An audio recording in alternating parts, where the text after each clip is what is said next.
Bienvenue à toi dans ce nouvel épisode des 4 portes de l'âme. Je suis Célie et aujourd'hui nous marchons ensemble vers la 3e porte, celle où l'on cesse simplement de comprendre et où l'on commence enfin à guérir.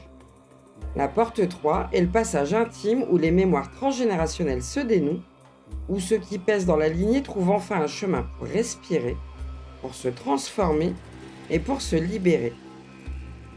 Si tu arrives ici sans avoir traversé la porte 2, je t'invite vraiment à commencer par elle. L'épisode sur les mémoires transgénérationnelles prépare ce moment-ci. Il éclaire, il ouvre et il révèle. Et tout ce que nous allons vivre ensemble aujourd'hui prendra une dimension bien plus profonde à la lumière de ce que tu y apprendras. Alors installe-toi, car ici, dans cet espace, nous entrons dans la guérison. Une guérison ancienne, une guérison viscérale et une guérison qui murmure en nous depuis bien trop longtemps.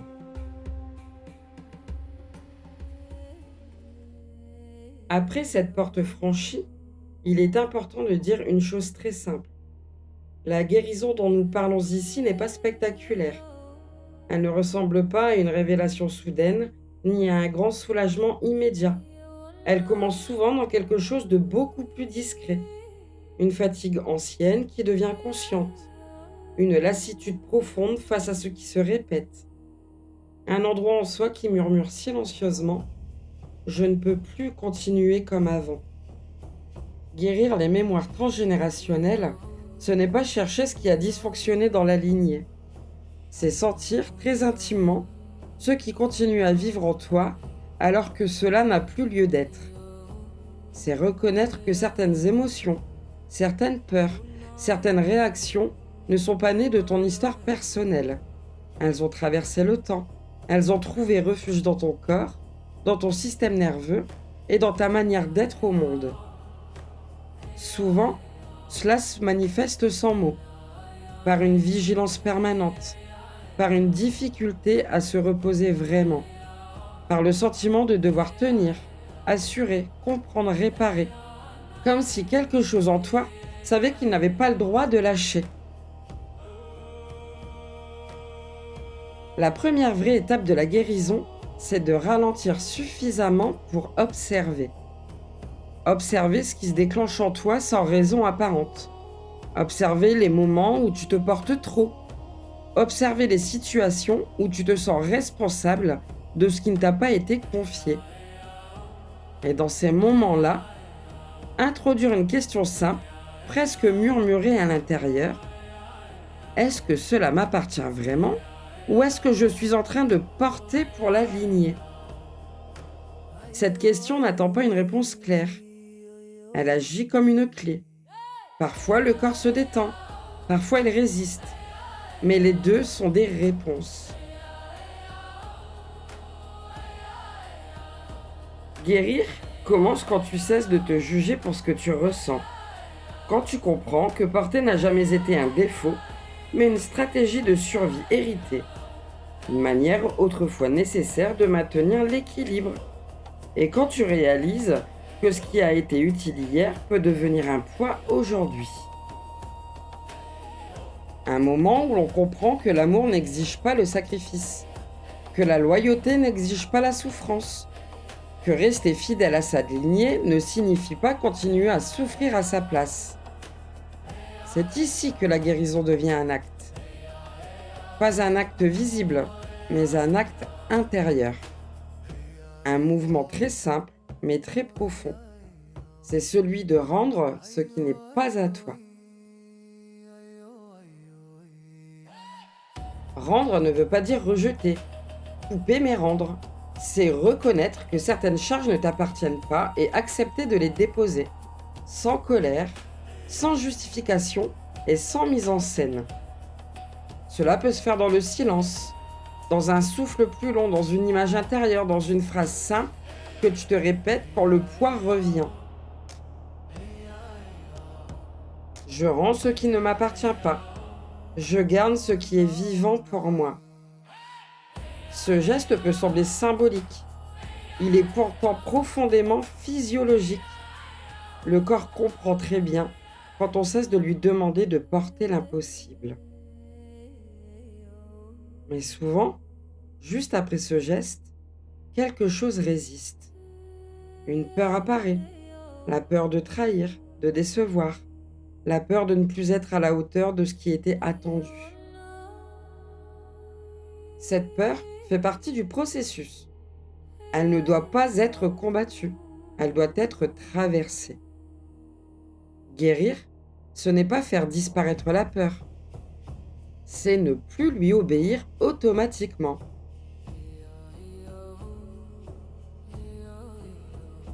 Une autre étape essentielle de la guérison, c'est changer de place intérieurement. Ne plus être celle ou celui qui régule les émotions de tout le monde. Ne plus être le pilier silencieux et ne plus être le point d'équilibre d'un système déséquilibré. Cela ne se fait pas dans de grandes décisions radicales. Cela se fait dans des détails du quotidien, dans les silences que tu n'emplis plus, dans les responsabilités que tu ne prends plus par réflexe, ou même dans des limites que tu poses sans te justifier. À cet endroit-là, la lignée peut réagir, pas parce qu'elle est mauvaise, mais parce qu'elle perd un repère ancien. Des tensions peuvent apparaître, des incompréhensions, une sensation d'isolement parfois. Il est important de le dire clairement. Ce n'est pas un échec, c'est un passage.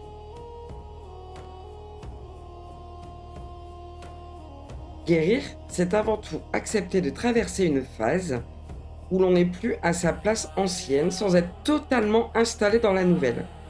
Un entre-deux inconfortable mais nécessaire. À un moment, une phrase intérieure s'impose. Elle n'est pas violente, mais elle est stable. Je vous vois, je vous honore et je m'arrête ici. Je m'arrête de porter, je m'arrête de transmettre sans conscience et je choisis une autre manière d'habiter mon histoire. Cette phrase n'a pas besoin d'être dite à voix haute. Elle agit parce qu'elle est vraie, parce qu'elle est incarnée, parce qu'elle est répétée doucement chaque fois que l'ancien réflexe revient. Parce que la guérison ne suit pas une ligne droite. Il y aura des moments de flottement, des passages de doute, des instants où l'ancien réflexe reviendra et où tu te surprendras à reprendre ce que tu croyais avoir déposé. Et cela ne signifie pas que tu as échoué, mais juste que tu apprends à faire autrement, encore et encore. Tu sais, à chaque fois que tu observes, que tu rends, que tu te repositionnes, en fait, ta lignée s'ajuste. Pas d'un seul coup, mais durablement. Guérir les mémoires transgénérationnelles, ce n'est pas effacer le passé. C'est interrompre la répétition. C'est permettre à l'avenir d'exister autrement. Et si ce chemin demande autant de présence, c'est parce qu'il est profondément courageux. Il se fait sans applaudissements, sans reconnaissance immédiate, mais il libère bien au-delà de soi. Alors, prends encore un instant, ressens ce qui en toi commence à se relâcher. Ressens ce qui n'a plus besoin d'être porté aujourd'hui. La guérison n'est pas quelque chose que tu dois atteindre. Elle est déjà à l'œuvre chaque fois que tu choisis la conscience plutôt que la répétition. Il y a souvent, après ce travail de guérison, un temps étrange. Un temps sans repère clair. Un temps où on ne sait pas encore exactement ce qui change, mais où l'on sent que quelque chose ne fonctionne plus comme avant. Ce n'est pas le calme absolu, ce n'est pas non plus le chaos, c'est un entre-deux. Un espace où l'ancien commence à se retirer, sans que le nouveau soit encore pleinement visible. Un espace où certaines réactions tombent d'elles-mêmes, où certains automatismes s'épuisent et où certaines obligations intérieures perdent leur sens.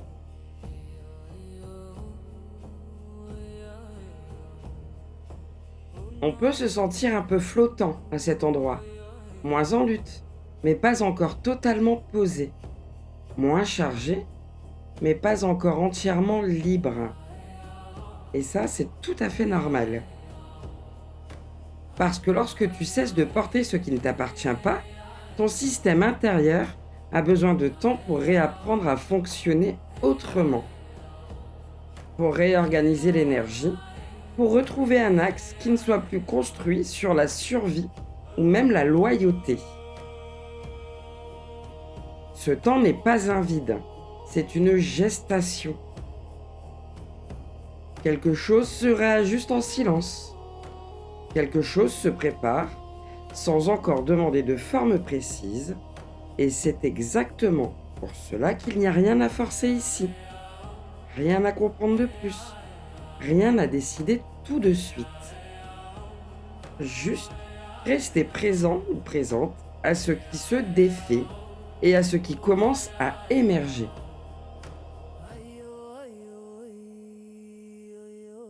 Avant de refermer cet espace, il est important de comprendre une chose. La guérison que tu viens de traverser n'est pas une fin. Ce n'est pas un point d'arrivée. C'est un déplacement intérieur. Quand quelque chose s'arrête en toi, autre chose commence déjà à bouger. Pas de manière visible, pas encore, mais subtilement.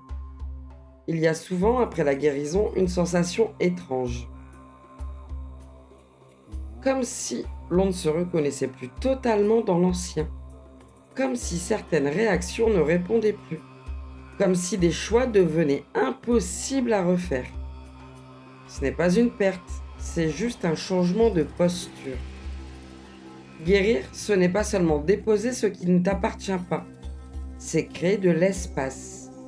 Et quand l'espace apparaît, une question nouvelle émerge, presque malgré soi. Si je ne porte plus cela, qui suis-je maintenant ? Cette question n'a pas besoin de réponse immédiate. Elle n'est pas là pour être résolue. Elle est là pour ouvrir. Ce que tu as libéré dans cette porte prépare autre chose. Une manière différente de te tenir dans ta vie. Une façon nouvelle d'habiter ton histoire. Un rapport transformé à ce que tu es devenu. Une guérison allège, mais elle fait aussi tomber certaines illusions. Elle t'empêche de retourner à l'ancien confort. Elle te place face à une responsabilité nouvelle, celle de choisir consciemment ce que tu incarnes désormais. Et c'est là que quelque chose change profondément, parce qu'il ne s'agit plus de ce que tu as porté. Il ne s'agit plus de ce que tu as traversé. Il s'agit de ce que tu deviens. Il existe une porte après celle-ci. Une porte où l'on ne parle plus de blessures, où l'on ne parle plus de mémoire, où l'on ne cherche plus à guérir, mais une porte où l'on transforme. Nous n'allons pas l'ouvrir maintenant, parce que ce passage demande que la guérison soit intégrée, respirée et stabilisée. Mais sache une chose, si tu es arrivé jusqu'ici, si quelque chose s'est déplacé en toi, alors cette porte-là te reconnaîtra. Prends le temps.